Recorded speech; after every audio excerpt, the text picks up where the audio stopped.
avisando que começou a gravação. Gente, boa noite. Nós somos da Comissão de Filosofia do Direito e Literatura da UAB, Seccional Rio de Janeiro. E hoje vamos apresentar um estudo, fruto de uma pesquisa do professor Renato Bittencourt, que é doutor em Filosofia pelo Programa de Pós-Graduação em Filosofia da UFRJ, professor do curso de Comunicação Social da Faculdade CCAA, é assim que fala, membro do grupo de pesquisa Spinoza e Nietzsche.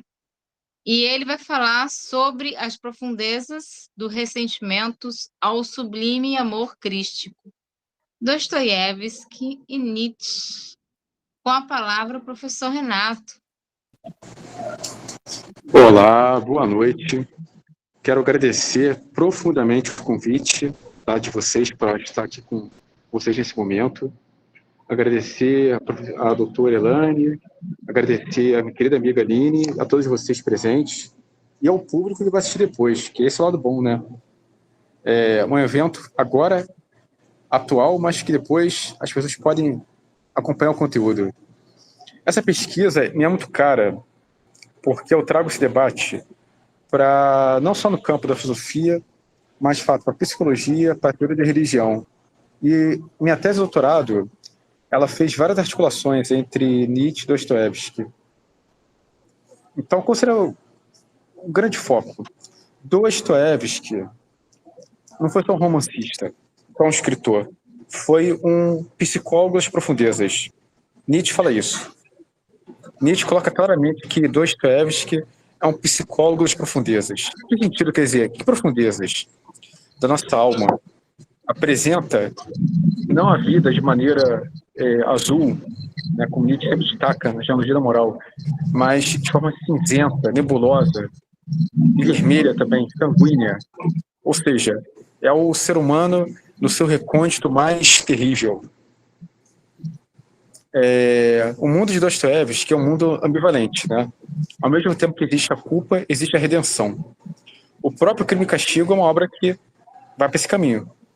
Temos Raskolnikov, né, um criminoso que se considera um gênio, né, por fazer um ato extraordinário, emulando Napoleão, e a obra ela se encerra, sem spoiler, né, mas com o processo de regeneração moral de Dostoiévski. Inclusive é interessante porque vários amigos interlocutores de Nietzsche falavam o seguinte: mas Dostoiévski é um moralista. Sim, é um moralista, mas um moralista que conheceu a alma humana. Ou seja, Nietzsche fala o seguinte: os moralistas dizem como o homem deve ser, e outros moralistas como os homens são. Então, Dostoiévski é um moralista que diz como os homens são. Pode parecer com Maquiavel, né? Aquilo que Maquiavel, a ética política. Ou seja, não adianta nada você falar o dever ser, mas tem que apresentar o mundo como ele é. Então, Dostoiévski ele é um cristão. Dostoiévski é um pensador cristão. Né? O tema da culpa e da remissão da culpa está presente em todas as obras, em especial Crime e Castigo, O Idiota e Os Irmãos Karamazov.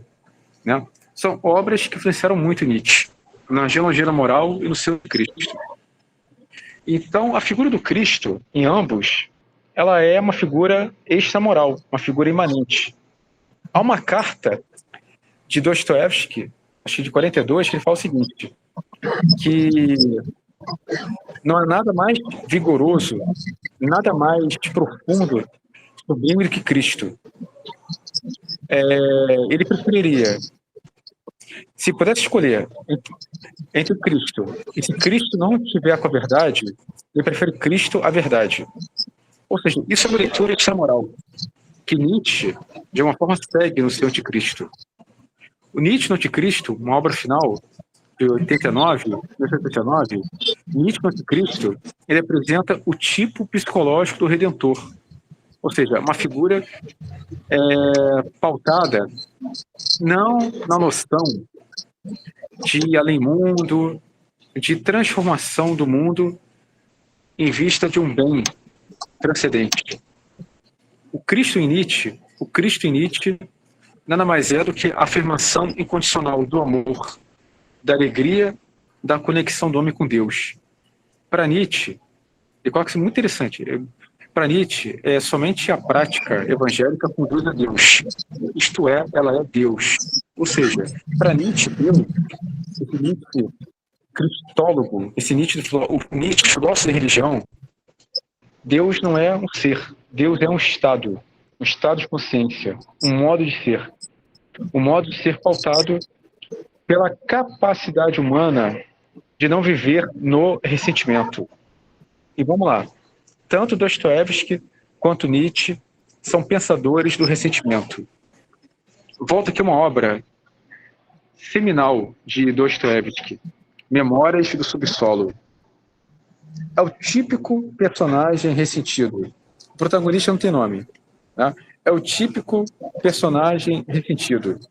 Há uma situação bastante curiosa no romance, que ele sofre um desagravo de um oficial numa mesa de bilhar.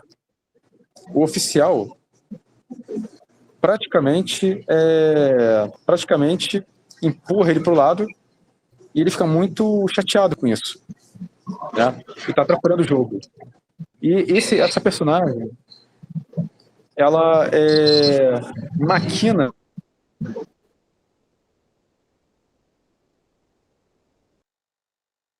Acho que ele travou, né? Ele caiu, mas vai voltar.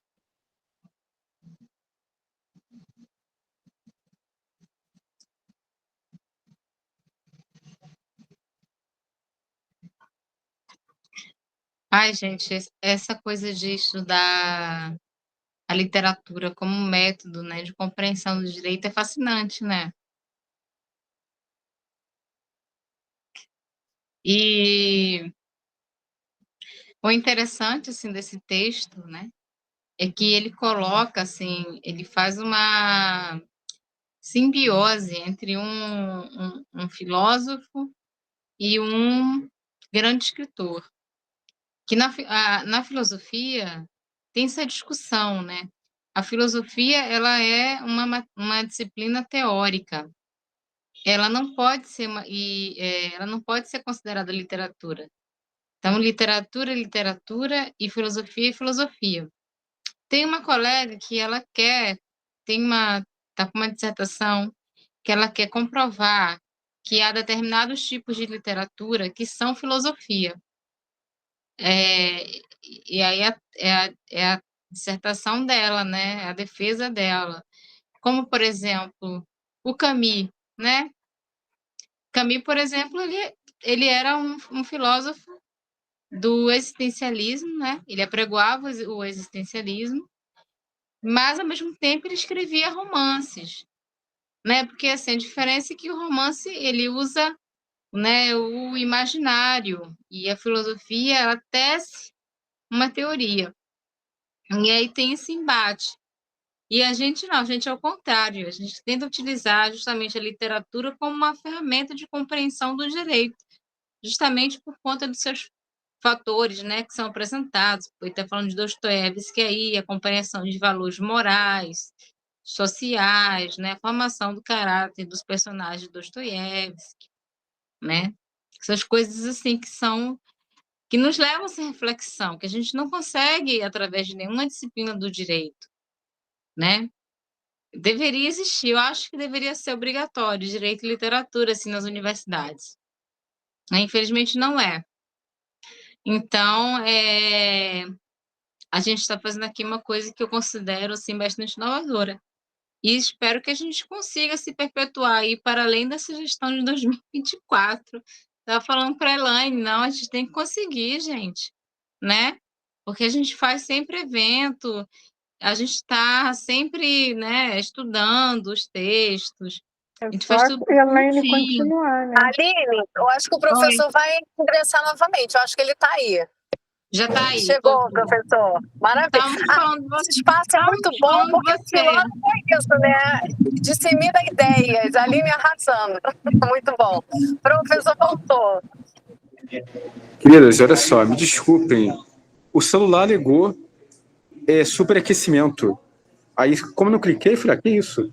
Aí desconectou sozinho aqui da chamada. Nunca vi uma coisa dessa. Eu acho que é isso. É um tema tão quente que a gente está abordando hoje. Um tema tão denso que o celular ele não aguentou os dados, né?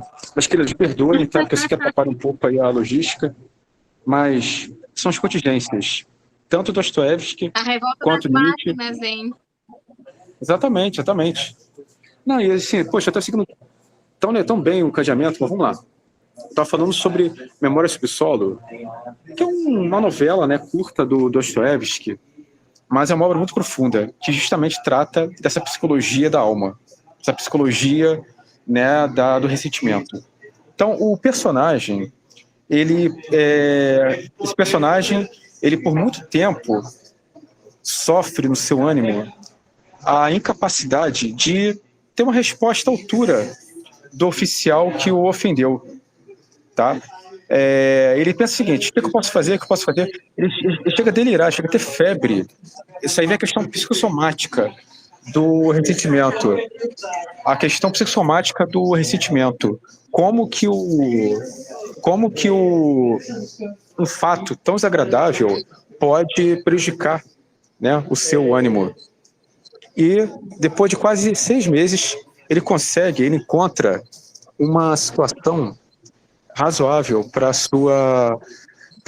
poder responder à altura esse oficial que, né, humilhou. Na perspectiva Nevsky, em São Petersburgo, é como se fosse o seguinte, né, pelo que eu entendi no romance: cada pessoa passa de uma vez. E existe aquela diferença: o mais nobre tem a predominância. Na primeira vez que ele tenta humilhar o oficial, ele recua o último momento. E o oficial passa por ele sem nem perceber, como se fosse uma mosca. E aí ele tem febre, aumenta ainda mais a raiva dele. E ele calcula os dias que esse nobre, esse oficial, passa pela rua. Aí na segunda oportunidade, ele não hesita. Ele esbarra propositalmente no oficial, e o oficial sente algo errado. Ou seja, a alegria do ressentido é causar um impacto na figura, digamos assim, nobre. Isso vai ficar marcado em Nietzsche, né? Vai ficar muito marcado em Nietzsche. Como que o ressentimento ele empobrece as nossas vivências? Ou seja, o sujeito, para poder ficar feliz, precisou maquinar durante meses uma resposta considerada à altura ao seu ofensor, que nem sabe quem é ele, nem sabe quem é aquela figura. É um qualquer. E o ressentido, ele supervalorizou esse estado de declínio e degradação psíquica. Olha que coisa interessante. Né? Esse tipo de discurso vai influenciar a obra do Nietzsche, na Genealogia da Moral. Um homem ressentido é aquele que não perdoa nunca, não esquece as ofensas. O ressentido não é capaz de perdoar as ofensas, não é capaz de esquecer. Tá? Isso é um ponto fundamental. Perdoar apresenta uma característica moral. Eu posso perdoar porque eu tenho a capacidade moral de desligar de uma ofensa. Agora, esquecer já é um ato, para Nietzsche, psicofisiológico. Tá? Olha a diferença. Perdão é moral. E é interessante. A gente tem que perdoar as ofensas, na medida possível, claro, né? É razoável perdoar. Quando você encontra condições morais essenciais de não mais viver naquela situação de desagravo moral. É um ponto. Agora, esquecer, para Nietzsche, já envolve uma outra perspectiva, que é orgânica. Ele dá o exemplo, na Genealogia da Moral, do Conde de Mirabeau, na Revolução Francesa. Mirabeau fazia o seguinte: Mirabeau, ele perdoava porque esquecia. Ou seja, ele não guardava mágoas dos seus ofensores. Ele esquecia as ofensas. O que isso quer dizer? A pessoa vivia tão tonificada num estado de ânimo elevado que ela não se deixava dominar pelo espírito de peso do ressentimento. Essa pessoa vivia sempre capaz de seguir o barco da vida. Vivia sem, hoje usando uma palavra atual, sem o estresse, sem o trauma do desgosto da vida, sem o trauma da tristeza de uma vida sem sentido. Tá? Inclusive, eu estou até andando aqui, isso é interessante também, por quê?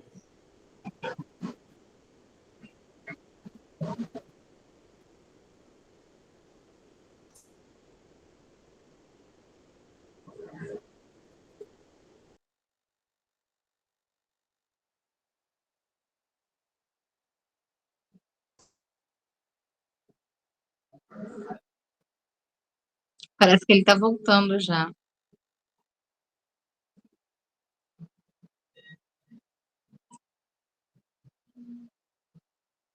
Gente, enquanto isso, eu estava refletindo sobre a nossa busca. Ah, voltou, então. Não, eu estava falando aqui, fazendo uma intervenção enquanto você não chegava. Você chegou, fala depois, não tem problema. Preferência é sua, pode falar, professor. Não, então, o que acontece, né? O Dostoiévski, ele é um escritor da ação, né? Tudo que ele escreveu na vida foi pela pressão. Nunca teve vida fácil. Então é um filósofo que na leitura, poderia até colocar nietzschiana, ele não vai usar o termo burguês, mas não é um escritor filisteu, digamos assim, um escritor acomodado. É um escritor que vivia com angústia. Por isso que os temas que ele aborda em suas obras vão na profundeza das almas, da alma humana. Não é que Flaubert não tenha feito isso, Balzac, né? Mas Dostoiévski, ele viveu, até porque também, foi o que até está comentando no início, né? Eu ia entrar nessa questão, mas assim, para você pensar, Dostoiévski se envolveu numa tramóia contra o czar da Rússia, se não me engano, acho que Alexandre II. Perdoou ele no último lance, no último instante. Ele já ia ser fuzilado, estava lá com a venda, e no último momento o Alexandre II comutou a pena. Né? Ele foi para a Sibéria, inclusive ele influenciou pela obra também Lembranças, né, da Casa dos Mortos, que foi o período que Dostoiévski ficou na Sibéria, trabalhos forçados, e marcou a sua alma para sempre. Que ele viveu a experiência limite. Dostoiévski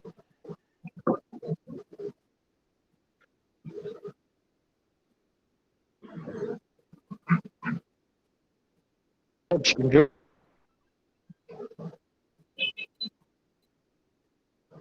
a experiência limite da morte. Né? Então, as suas grandes obras, elas não são, por mais o jogador ou o eterno marido, ele está tratando o quê? Ele seria quase que um antecessor da psicanálise. Posso colocar assim? Dostoiévski é quase um antecessor, né? Isso é bem interessante para a gente pensar. Né? O quanto que o sofrimento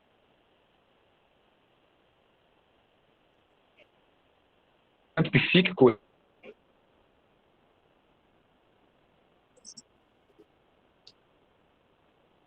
ele marca algo. Professor, está cortando muito a ligação. Humano. Está conseguindo me ouvir? Corta muito. Se você conseguisse ficar no lugar em que a internet seja um pouco mais estável, seria até melhor.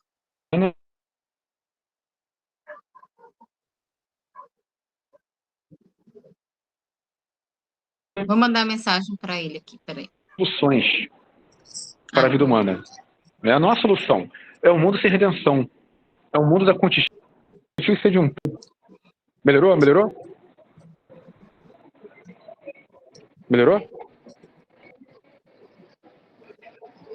Então, tranquilo? Como é que Melhorou bastante. Tá. Melhorou. Perdão, gente. É porque eu tive que mudar de ambiente.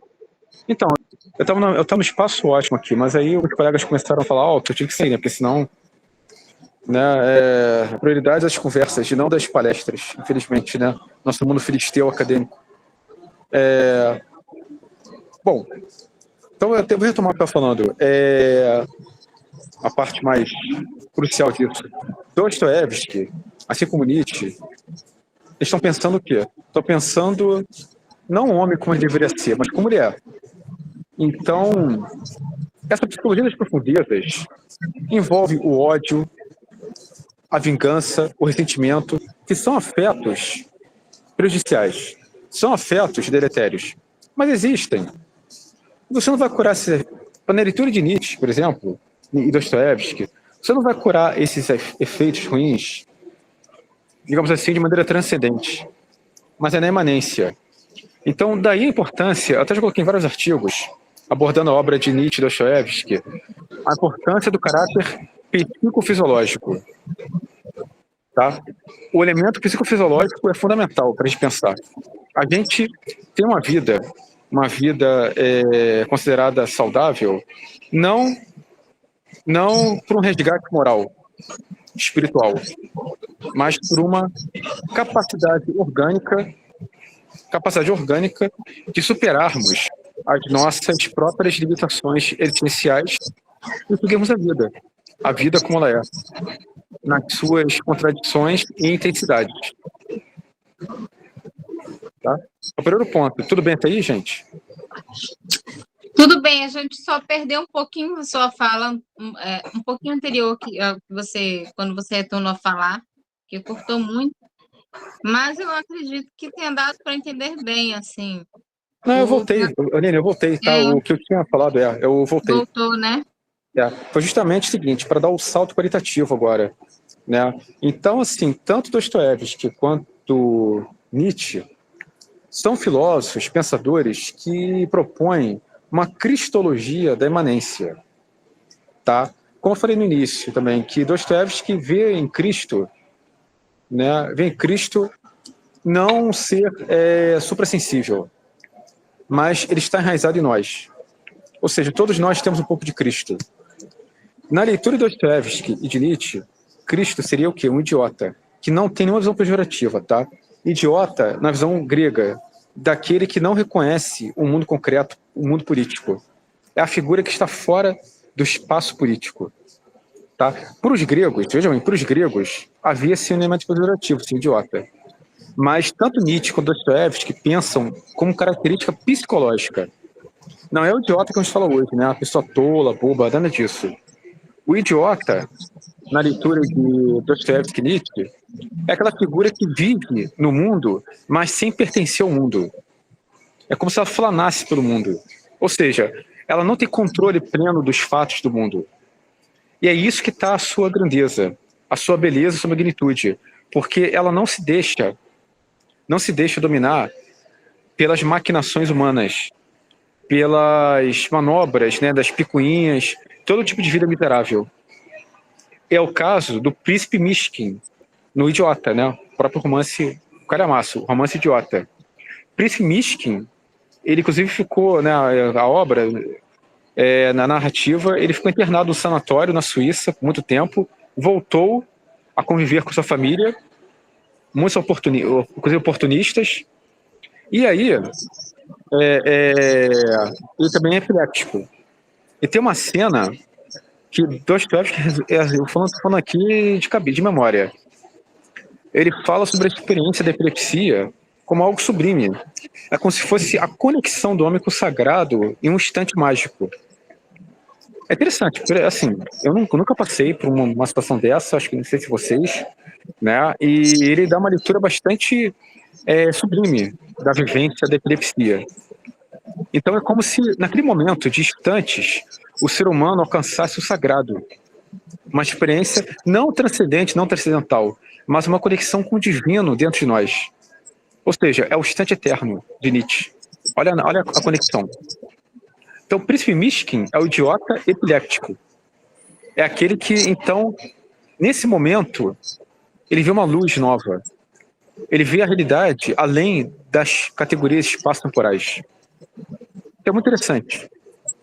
E essa figura de Mishkin vai ser utilizada por Nietzsche no seu anticristo. Para Nietzsche, Jesus não é nem o herói, nem o gênio. São categorias românticas. né? Herói é aquele que vence a adversidade. É uma crítica que ele faz a Ernest Renan, historiador francês. Então, o herói é aquele que, pela força, vence o mundo, enfrenta o mundo.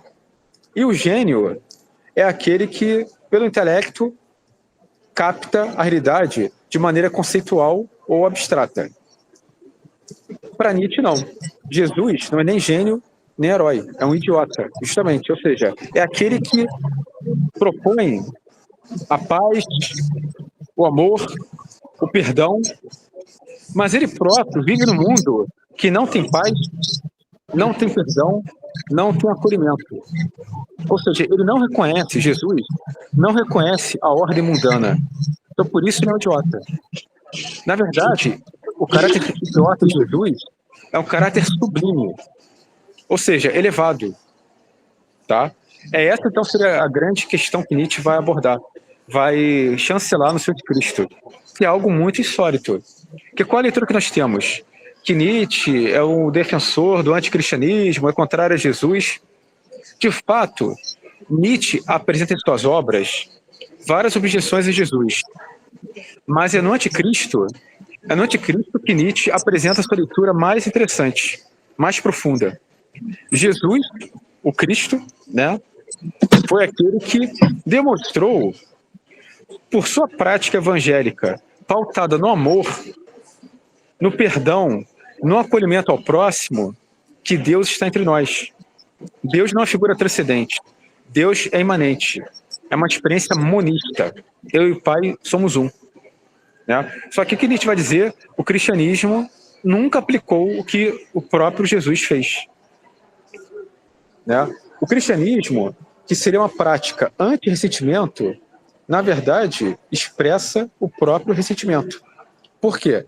Porque transfere para Deus o perdão, tira do homem esse poder de perdoar, né, muitas vezes, ou seja, eu não perdoo, só a graça me ajuda a perdoar. Não, nada disso. É perdoar 70 vezes 7.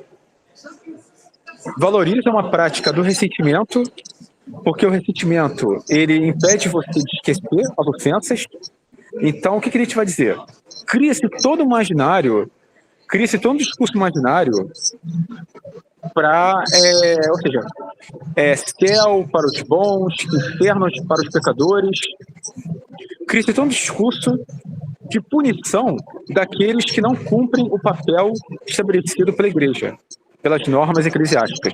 Se você peca, você você tem que ser punido. Se você é bom, você será salvo. Então, é uma relação que não deixa de ser um pouco maniqueísta. Para Nietzsche, isso não está presente em Jesus.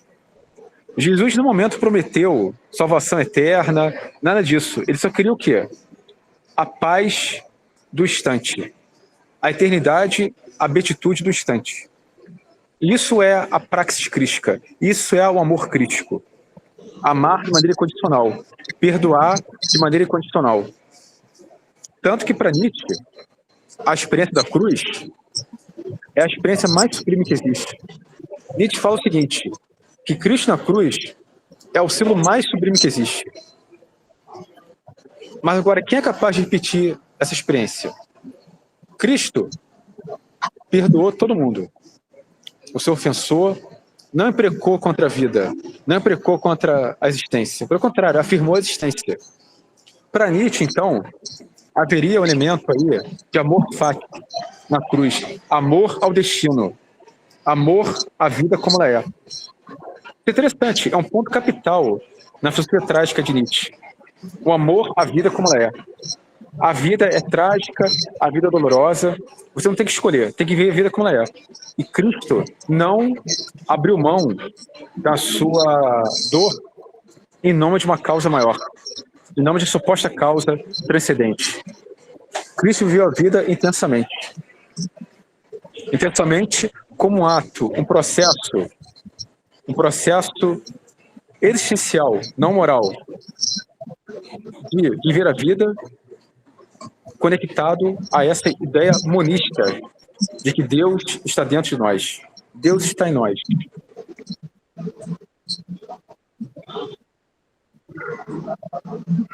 Deus é a própria experiência do sagrado.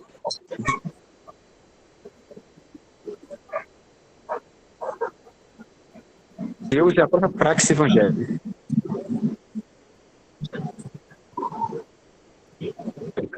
Ou seja, amar,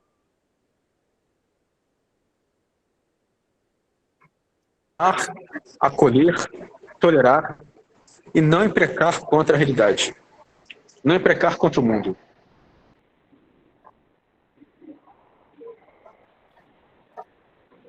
A conjuntura, né, perceber se vocês estão aqui captando bem, porque eu quero dar um outro encaminhamento. Voltar aqui, então, ao ressentimento como um elemento psicofisiológico. Né? A gente não pode pensar o ressentimento de maneira apenas moral. O ressentimento tem que ser pensado de maneira extramoral. Ou seja, como uma questão orgânica. Há pessoas que têm facilidade de processar, digerir, como Nietzsche vai dizer, digerir as experiências desagradáveis. E há pessoas que têm muita dificuldade de digerir as experiências desagradáveis. Não existe uma métrica, não existe técnica. O que existe é adesão ao existir. Né? A vida é assim. A vida vai apresentar o tempo todo momentos desagradáveis, momentos terríveis. Então nós precisamos pensar a vida como algo que está além da moral. É a grande ideia de Nietzsche. A moral não dá conta da vida. A moral não dá conta da nossa existência.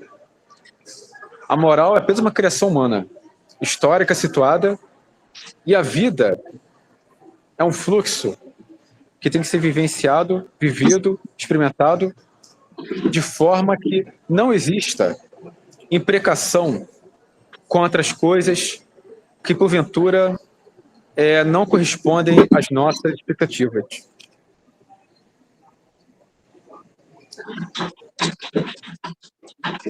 Tudo bem aí?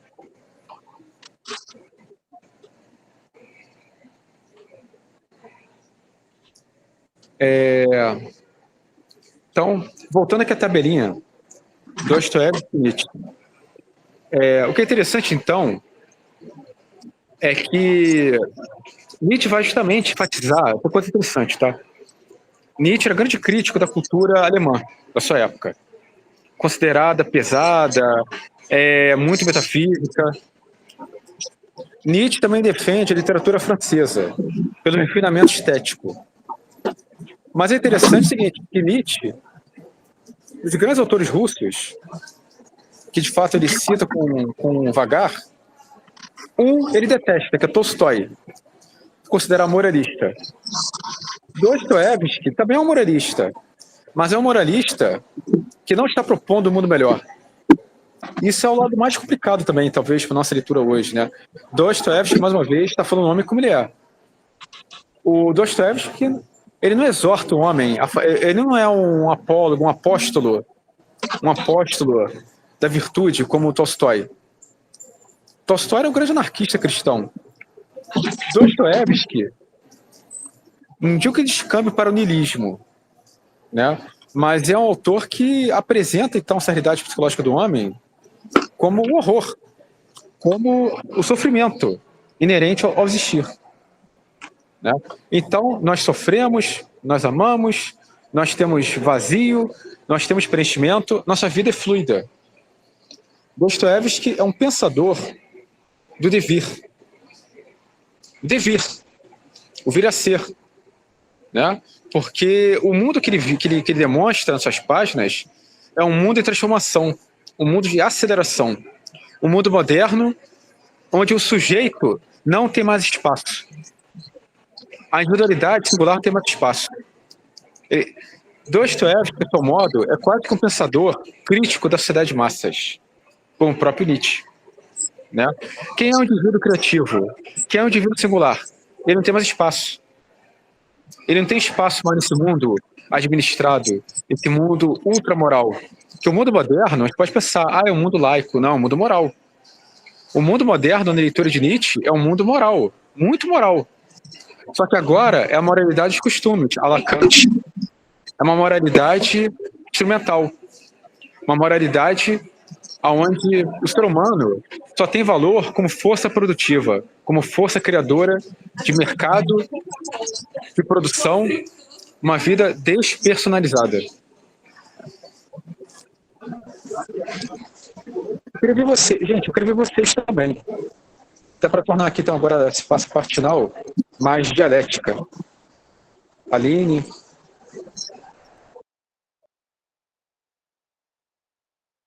Então, eu acho que a Catarina estava com a mão levantada, não sei se foi sem querer ou se ela realmente queria falar. Você queria falar, Catarina? Eu queria, não, é que teve um momento que o professor falou que viver sem se abalar, sem se estressar, né? Me lembrou um pouco estoicismo, né? Mais ou menos, não sei se eu estou falando besteira, mas você, acho que no fundo você se importar com o que realmente é importante. Para te desviar, digamos assim, o que realmente é importante acontece a qualquer momento. Para te tirar do teu objetivo, acontece que você tem que ter um foco e deixar as coisas fluírem, entendeu? Entendi dessa forma, não sei se estou equivocada.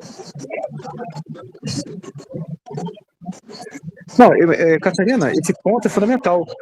Inclusive, o que acontece? O amor fati que Nietzsche aborda, o amor fati de Nietzsche, ele é uma herança estoica. O amor fati, um termo em latim, né? Mas havia essa experiência estoica, justamente, compreender a vida como um todo, e não pela parte. O ser humano, cada vez mais, só compreende a vida de forma parcial, e não global. Né? Então, o amor fati é ver a vida como ela é, não aceitar apenas, saber a aceitação da vida, mas é afirmar a vida. Entende? Não é um ato passivo, é um ato afirmativo. Como Cristo na cruz, ele afirmou a dor. Tudo bem, é claro que é difícil. E há situações, vamos lá, que até o Wolff tem um avanço aqui. O que Adorno fala, né? Que, como pensar o amor fati após Auschwitz? Realmente é difícil, né? Uma coisa é perdoar uma ofensa de eu para tu, em relação de alteridade. Outra coisa é uma ofensa de um povo, de milhões. É difícil. Mas vamos lá. É complicado. Quem não vive na carne, né? Mas será que não é razoável a gente estar disposto a perdoar? É difícil, tá? É difícil. É muito difícil. Mas o Nietzsche, no caso, também tem que, né, pensar assim, ele não vivenciou uma situação extrema de um povo, uma guerra do tipo. O mais próximo que ele viveu foi a Guerra Franco-Prussiana. Foi uma guerra local. Que ele ficou horrorizado, por sinal, ficou traumatizado, ficou doente a partir daí. Né? Ele não viveu a Primeira Guerra Mundial, nem a Segunda Guerra. Nem viveu Hiroshima, entende? É isso que o próprio Adorno coloca. Né? Nós não temos, talvez, como pensar o amor fati, como fosse o seguinte, apertar um botão, tá tudo certo. Não, não é assim. É uma capacidade de processar as experiências. Mas, de fato, Catarina, existem muitas leituras que tentam aproximar Nietzsche do estoicismo. Mesmo com críticas. Tá? O Nietzsche criticou todo mundo, né? Ele critica, mas também absorve o que tem de bom. Por exemplo, vou dar um exemplo aqui, o próprio Renan. Né? Nietzsche adora criticar o Ernest Renan, Vida de Jesus. Mas, em compensação, ele quase que plageia vários pedaços da obra. Então, era muito comum na época isso. Né? Você aproveita que tem de bom no autor, mas critica de maneira incisiva o que você não concorda, como eu falei. Né? Jesus como gênio, como herói. Não, para Nietzsche não, é idiota. Então, muito mais que uma categoria romântica, né, que o idiota, vejam bem, o gênio e o herói são categorias românticas. O que Nietzsche vê equivocado é isso.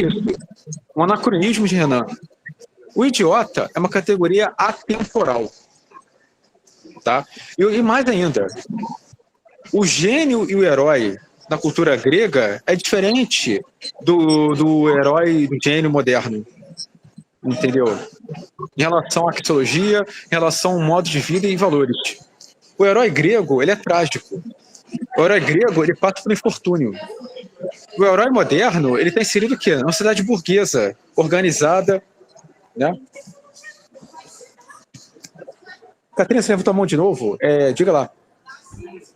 Eu acho que talvez o Cristo era diferente, porque eu acho que ele era muito mais espiritualista, pela espiritualidade, do que pelo materialismo. A gente já está muito longe dessa diferença. É por isso que perdoar, na verdade, é um bem para quem está perdoando. Quem está perdoando, quem está perdoado. Mas essa capacidade, ela acho que ela está muito conectada ao materialismo, né? E não à espiritualidade. Não sei, talvez. Outro fone aqui para evitar ruído externo. Então, o que eu diria é o seguinte: o perdão, tá? O perdão, ele é uma categoria que não deixa passar pelo viés moral, né? Porque para perdoar, você coloca uma situação de superioridade. Quem pode perdoar? Quem é o credor da dívida? O credor da dívida moral, né?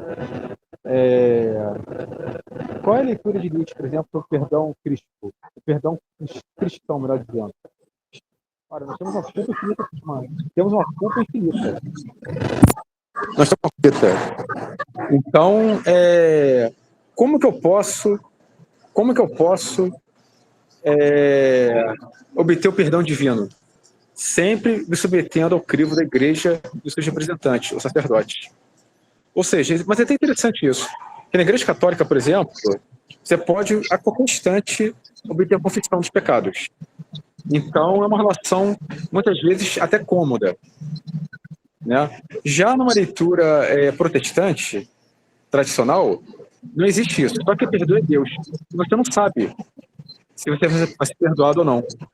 Aquela ideia da graça e da predestinação, né? Isso não está muito presente do Dostoiévski, né? É interessante que o perdão para Dostoiévski passa por esse processo de modelação do homem e adequação à norma, como é o caso de Raskolnikov, né? Mas é interessante, porque ali, de fato, é uma obra moral. Já na Memória Subsolo, não. Memória Subsolo, que seria grande obra de profundeza, o sujeito, ele tem uma catarse, na verdade, né? Quando ele faz o ato de desagravar o seu ofensor, é como se fosse um alívio orgânico. Ele fica feliz, solta fogos, é quase que isso, Dostoiévski narra, né? Então é uma obra muito mais interessante esse ponto, porque não tem essa pecha moral. Não é a ideia de resgate moral do homem. É o homem viver a vida, ou seja, ele é ressentido e vai continuar ressentido. Porque certamente ele vai ter outra instância na vida que vai sofrer de novo. Lembra muito, sabe o quê? Fazendo aqui uma outra conexão com a Angústia, de Graciliano Ramos. O personagem, o protagonista, ele encontra num inimigo externo o Julião Tavares, o seu antagonista. O Julião, um cara bem logrado, rico, bonitão, né? Quase um playboy. Inclusive, ele, digamos assim, ele faz com que a sua noiva o traia. E o Julião Tavares é uma pessoa descolada, e vive a vida de maneira despretensiosa. Então ele mata Julião Tavares. E a gente pensa o seguinte, ele matou o Julião, vai ficar tudo bem. Não. Ele continua ressentido. Ou seja, não basta, a questão não é eliminar o inimigo, é você se processar. Metanoia, transformar a si mesmo. É isso que vai fazer o ser humano sair do ressentimento, talvez. Mas vejam bem, não é um viés moral externo. Vamos rezar, vamos orar, vamos meditar. Tudo bem, não é que eu negue esse valor, pelo amor de Deus, nada disso. Mas o processo de sublimação, digamos assim, do ressentimento é um processo de mudança de consciência, mudança de posicionamento existencial, entende?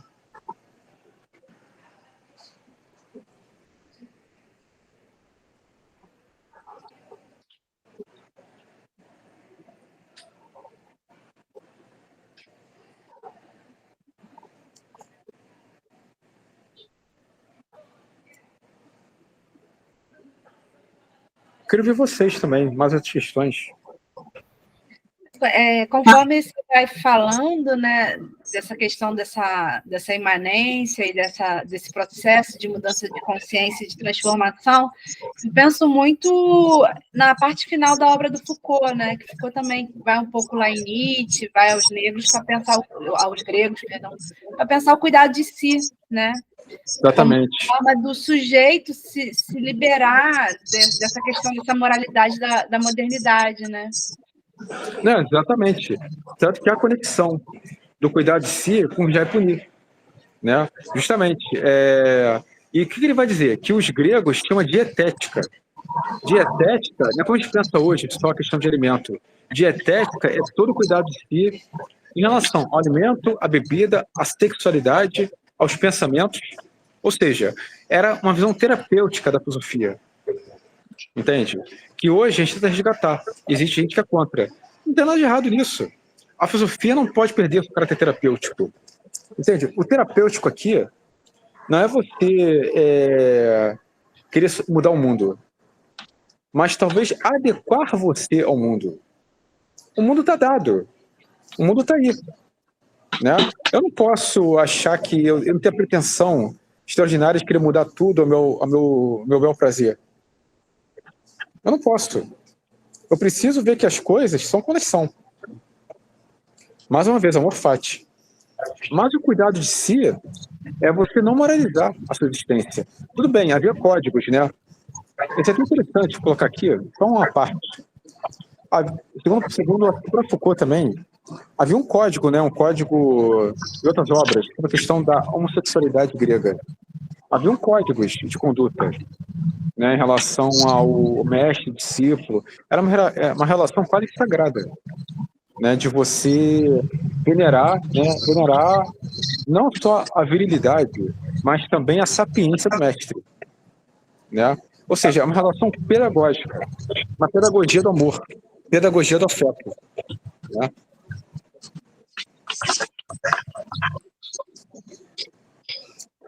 Então...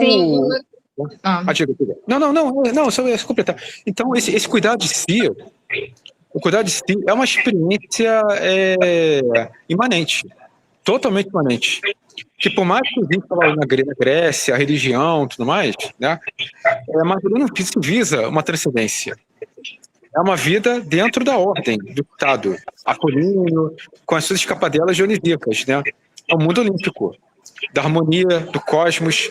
E a harmonia e o cosmos pressupõe também, às vezes, a nossa saída, a paixão. Entende? É uma coisa bem interessante de pensar. Não era o ser humano certinho, moralizado. É o ser humano que tem espaço para pulsão. O ser pulsional, mas dentro de um equilíbrio, dentro de uma certa organização. Essa autogestão, essa organização dos afetos.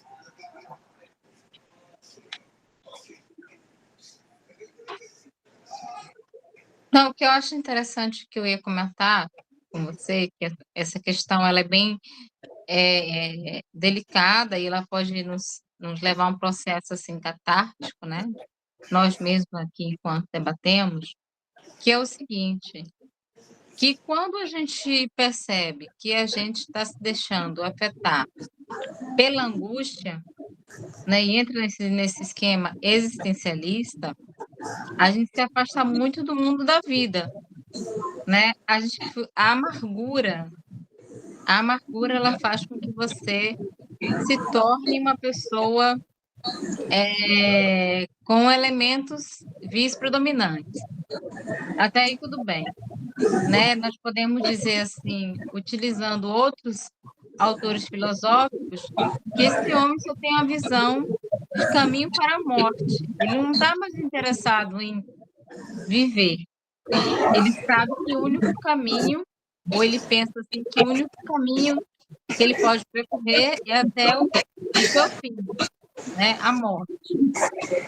Então, eu fico pensando que aí é uma reflexão. Até que, né, porque a gente estava falando também da questão dos valores e da nossa formação enquanto pessoas, né, que são construídas socialmente por um Estado. Então, até que ponto uma pessoa, nesse sentido, amargurada, né, afetada por uma angústia existencial, como Dostoiévski, por exemplo, Nota de Subsolo, né, que ele está ali preso, amargurado, e depois em Crime e Castigo também, quando ele vai preso, até que ponto o Estado é responsável, né, por sua nihilificação, por seu nihilismo existencial, né? Porque quando uma pessoa ela comete um crime e ela cumpre uma pena, ela se torna uma pessoa à margem da sociedade, né? Isso aconteceu com Dostoiévski. Mas eu lembro que em Crime e Castigo ele fez uma coisa que foi uma fenomenal. Ele não se redimiu pelas penas, ele se redimiu pelo amor, não foi? No final, ele encontrou... Com a Sônia, né? Não lembro. Ele encontrou uma figura amorosa e ele se redimiu por conta dela, que aí foi o amor romântico entrando em ação, ele se movimentou pelo amor romântico. Ele sentia que precisava se transformar por conta dessa mulher. E aí você estava falando de Tolstói. Eu acho um livro dele assim muito radical, o Sonata Kreutzer, né? Do Tolstói, porque ali ele não tem um arrependimento, né, sobre o que ele vai fazer. Ele vai até o final executar aquilo que ele tinha que fazer. E ele vai friamente, apesar dele ter acesso a valores morais, né, mais positivos, né, de bem, né, ele tinha acesso a conhecimento, ele era um grande leitor, o personagem, né? Mas o desfecho do romance, né, da tragédia, na verdade, ela vai, inclusive, acontecendo e você vai imaginando ali o Beethoven, né, ao fundo, né, ao som de um piano e tal, e ele executando, né? Então, assim, eu fico com essas duas perguntas. Até que ponto, quando nós entramos nessa amargura, né? Como é que nós podemos nos desafetar da amargura e nos afetar novamente por esse sentimento de vida, né? E até que ponto o Estado é responsável em nos nihilificar. Não precisa a gente cometer um crime para entrar em um processo de nihilismo, né? Basta você, por exemplo, não estar dentro de determinado padrão social, ou você não pertencer a um padrão estético, né? Aí o Estado entra em ação, por exemplo, na forma de uma propaganda estética, né? Incentivando determinados valores, né? Que também são valores morais. Olha, você tem que ser a mulher de bem, homem de bem, você tem que pagar seus impostos, você tem que ter uma coisa assim, até da ética weberiana, você tem que ser bem-sucedido, isso é uma coisa que é uma construção também social, mas que, né, que é parte, sim, afirmada para o Estado, porque o Estado sempre tem interesse nisso, né? Quando as pessoas consomem, o Estado ganha impostos, né? Então, a gente vive numa sociedade consumista e a gente fica meio que apequenado, a gente tem o valor da mercadoria, né? Sim, então, nós também somos produtos, na final, dessa sociedade. Então, como é que a gente consegue, né, sair dessa posição de niilismo, né, de coisificação, para pensar, não, eu quero viver, eu não quero pensar em morrer, eu quero pensar em viver, e lutar para sair dessa angústia, que é, como você falou, é imanente ao ser humano. Aline, então... claro. Não, terminei já. Não, então, são questões ótimas. Você colocou. A doutora Aline colocou também aqui. Não, fala também que eu faço uma junção. Perfeito. Eu gostaria só de trazer, quando você estava fazendo a explicação, né, de Dostoiévski, me veio exatamente o livro, a obra O Idiota, né, e como o príncipe Mishkin passeia e transita naquela sociedade russa, né? E é tido como um inocente, né? Alguém como... E aí, quando você explicou isso, faz todo sentido, né? Como que a gente faz traduções literais e que, na verdade, ele vai perdendo sentido a partir do tempo, né? E a Marilene Chaui fala muito isso. Como que é muito difícil você ter a literalidade mesmo da língua, né? De como aquele pensamento foi expressado, porque vários atravessamentos acontecem no tempo. E um outro, e assim, eu achei formidável. E a capacidade de Dostoiévski também de fazer narrativas tão humanas, assim, tão profundas, né? Eu lembro que uma passagem do livro Idiota, ele narra segundos que alguém poderia sentir numa guilhotina. E aí aquilo é tão impactante, sabe? Que eu falei, nossa, ele tem, né, tinha, né, essa percepção apurada. E também, você mencionou Memórias de um Subsolo, parece que também ele escreveu esse livro na perda da mulher, né, da primeira mulher, acho que foi isso, né, da esposa que estava adoentada. Então, assim, a tragédia, a dor sempre permeou, né, a falta de condições financeiras também, sempre permearam a vida desse autor. E como ele conseguir expor, né, e nos apresentar essas vicissitudes humanas. Então, assim, muito bom. Estou adorando ouvi-lo, professor. E tinha uma outra questão também, agora é uma pergunta. Claro.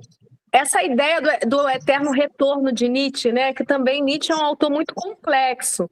E aí eu já li a obra Esse Homo, né, e aí ele trabalha muito, quando você olha Deus está morto, né? Você quando não mergulha nessas proposições, realmente tem uma perspectiva diferenciada até a partir do nosso momento moral, né, e religioso que a gente vive.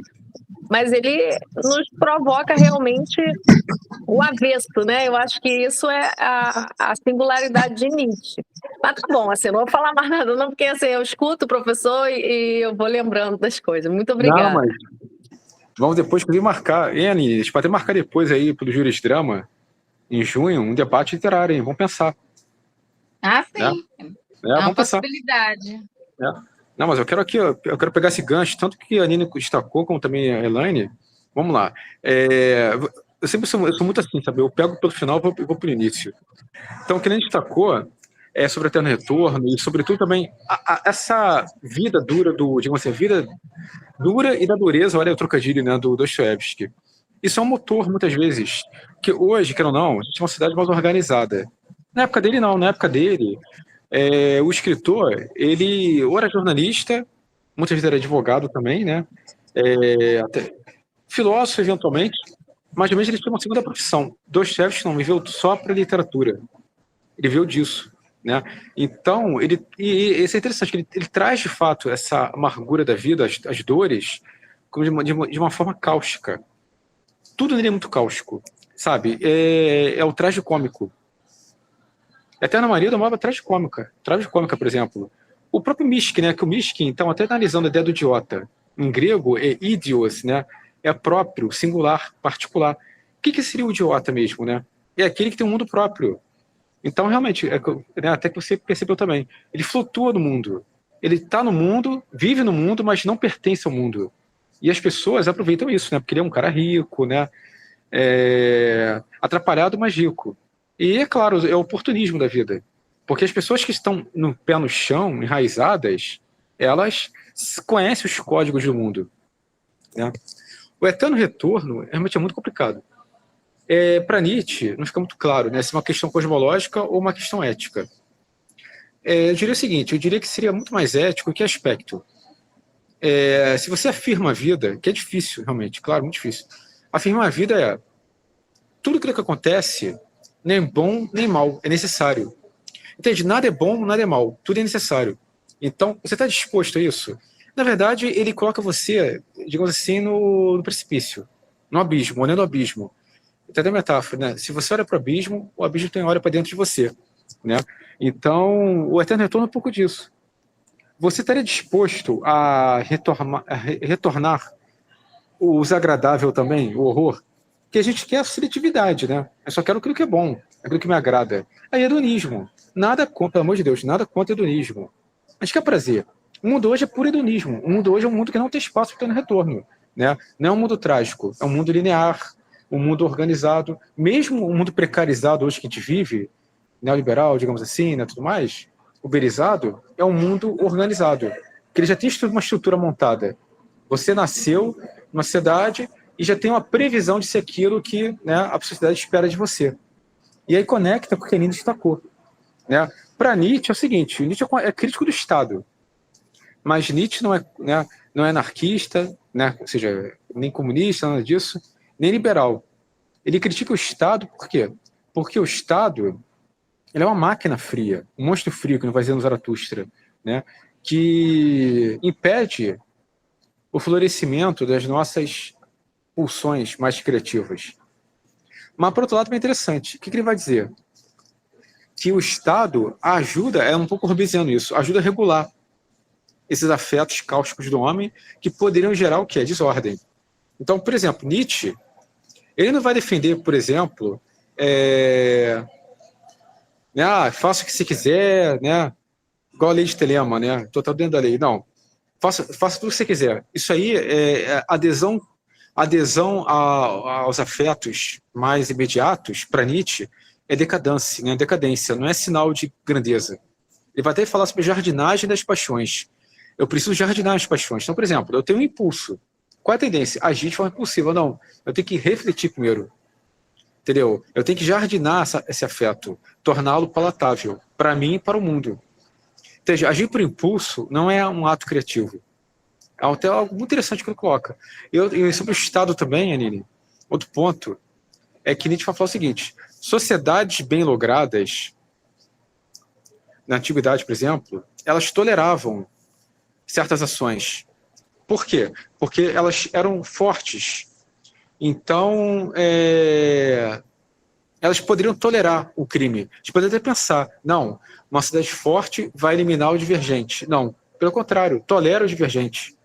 Que ela é tão poderosa que ela aceita aquele que não faz parte do plano comum de vida. Por exemplo, é uma questão que não está muito clara em Nietzsche, mas que é interessante. Por que o povo judaico antigo era contrário à homossexualidade? Qual seria a leitura, digamos assim, econômica disso? Tá? Porque, vamos lá, é um povo nômade, um povo que não tinha ordem, então precisava de alguém controlando aquelas massas humanas de tal forma que permitisse a procriação para aumentar a resistência contra o inimigo.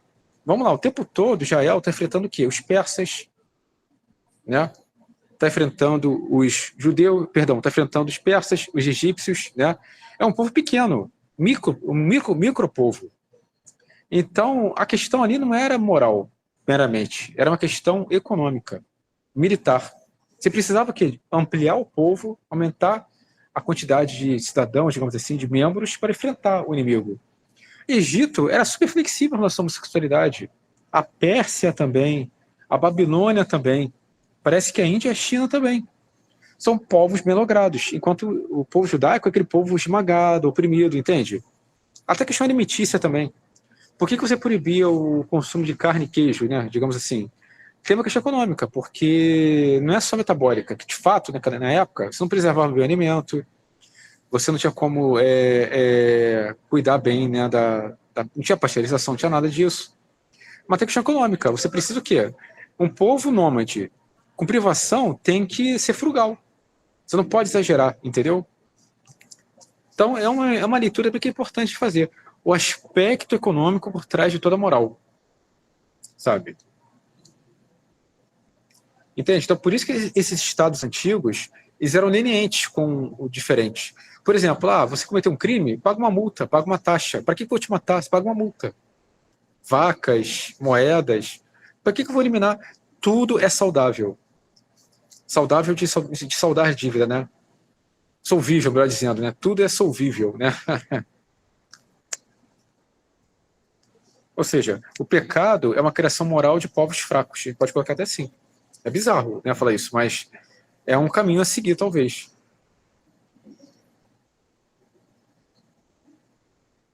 Entende?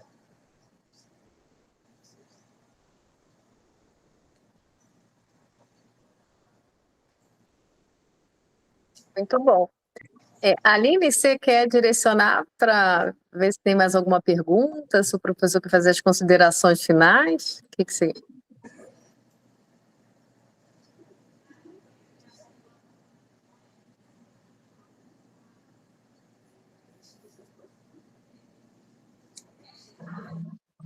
Já ficou silenciosa. Não, eu fiz assim as perguntas, assim, eu me senti assim contemplada. E se a gente fosse falar aqui de Dostoiévski, que eu também estudei um pouquinho só do Dostoiévski, que é passar muito tempo falando. Olha, vamos fazer o seguinte. Eu vou propor a vocês o seguinte. Elaine, Aline, eu mesmo, quem mais que estiver assistindo, a gente vou pensar de repente em junho ou julho, aí pelo Júris de Drama, que vai virar, eu falei com o Chiganini, vai virar água um tal projeto. Só vai mudar o nome, não muda nada, né? Vamos pensar de repente a gente fazer um debate sobre Dostoiévski. Olha aí, a gente continua essa leitura, que inclusive, queridas, eu peço até desculpa a vocês, tá? Como hoje eu tive que substituir um professor aqui no fundão, eu fiquei pelo celular, eu já atrapalho um pouco. E vocês perceberam, eu tive que ficar andando para cá, sacar o sinal, eu também estou oscilando aqui. Mas eu acho que é como se fala, né? Esse vira dos 30, que tem, se virar nos 30, tem um pouco de nietzscheano nisso, um pouco de dionisíaco, né? Da gente lidar com a diversidade, com a temporalidade e vamos lá, né? Vamos jogar o jogo, né? Como dá, vamos como dá. Né? E eu acho bacana, porque, sabe, eu preparei essa palestra aqui desde fevereiro, foi quando vi o convite da Elaine. Poxa, já com você na cabeça, cara, é um tema quente, né? Nietzsche, Dostoiévski, sempre tá em pauta, né? Então, assim, é algo muito gratificante para mim estar aqui com vocês, sabe? Eu acho que uma palestra gostosa, a palestra é mais gostosa que uma aula, né? Porque a palestra você sai revitalizado. Você não sai cansado, você sai melhor, sabe? Porque, nossa, tantas ideias que o teu organismo, que, mais uma vez, uma leitura psicometabólica, né? É tantas ideias que você pensa junto, que o organismo ele se potencializa, né? É canalizar mesmo, canalizar a nossa energia pulsional para algo criativo. Então, eu saio daqui muito feliz, felicíssimo. Acho que todos nós, né? Por isso que eu fiz aquele comentário da catarse, que a gente corre o risco de sofrer uma catarse assim, assistindo essa aula, né? Porque a gente está falando de uma coisa que afeta também a todos nós em algum momento, que é a questão da angústia, né? E na sociedade que a gente vive, também do espetáculo, né, professor? Em que há muitas cobranças, a gente também se deixa afetar por um tipo de tristeza que é a melancolia, e é aquela eterna questão.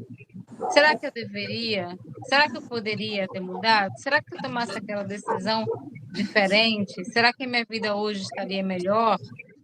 E isso é uma coisa que nos aflige também, né? Porque a gente sofre, o texto fala das pressões externas, né? Os nossos próximos, que estão ao nosso redor, né? Estão ali sempre, digamos, exibindo um determinado status, né? E aquilo causa assim, uma certa pressão. Então, a gente, numa aula como essa, a gente entende que nós somos semelhantes, assim, no sentido de buscar uma compreensão dessa angústia, né? E dessa melancolia também, que é outro tipo de sentimento que nos afeta muito, e tentar, assim, um caminho de uma libertação, né, disso, né? Porque senão a gente fica num niilismo paralisante, né? E o niilismo, o niilismo ele é o caminho para a morte. Você só vê assim, ó, o constrangimento é que você não consegue sair dali, não consegue ir além daqueles pensamentos, né? Que envolve também a questão das emoções. Você fica rodeado de emoções negativas. A gente esquece que as emoções elas são transitórias, elas têm o seu papel. A dor também tem o seu papel para mostrar que você está vivo, ó. Você sofreu, então você a partir dali você precisa pensar, refletir e mudar. Aline, muito boa a tua intervenção. Não, exatamente. Eu agradeço muito o professor Renato essa noite maravilhosa que a gente passou. Assim, os membros curtiram muito o tema. A Catarina, a Bianca Obrigada agora a você é nova também, né, membro Aline? aqui também da comissão, Érica. Aline, muito obrigada pela sua condução, maravilhosa. A Luciana também está presente. E, sem dúvida, teremos novas oportunidades, professor Renato, Prazer. para abordarmos esse tema. A Bianca é nossa nova, Érica, novo membro da comissão, seja bem-vinda. Prazer, gente. Muito obrigada, adorei. Maravilha, maravilha. Obrigada, professor Renato. Foi excelente. Coração, felicíssimo com vocês aqui. Muito obrigado mesmo, tá? Então Muito tá obrigado. bom. Muito obrigada. Vamos Boa noite. tentar A Érica marcar isso de vai volta, enviar, Júlio. né, a gravação depois. E Tá a gente legal, em breve conversa tô de aí volta. para o evento de julho. Forte Vamos pensar, abraço a vamos pensar. todos.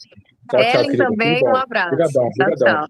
Um abraço, gente. Cada um de vocês. Boa noite. Tchau, tchau. Tchau.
Ô, querida, não, então, o que acontece também? Terça que vem, eu mesmo não terei disponível, porque o Zoom vai estar ocupado. Entendeu? O Zoom e o Google Meet, que eu também tenho uma amiga que fornece, só que ambas estão ocupadas. Aí quebraria muito a gente. Olha, eu passo a gravação para elas, tudo bem, tá tranquilo. A Bianca conduziu, né? Só assistiu os amigos da Bianca. A Bianca chamou vários convidados, entendeu? Conseguiu, assim, ter um quórum, né, final. Em cima da hora, que tá preocupado com o dinheiro também, né, o retorno, que, claro, tem como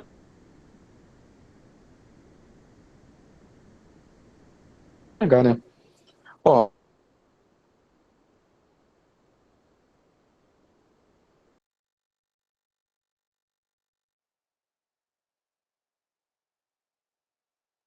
o dela teve 6 pessoas, o de ontem, da Aline Ramidan, teve 14, mas assim, foi tudo laço. É que eu realmente tô percebendo, sabe, mas as pessoas, participa, chega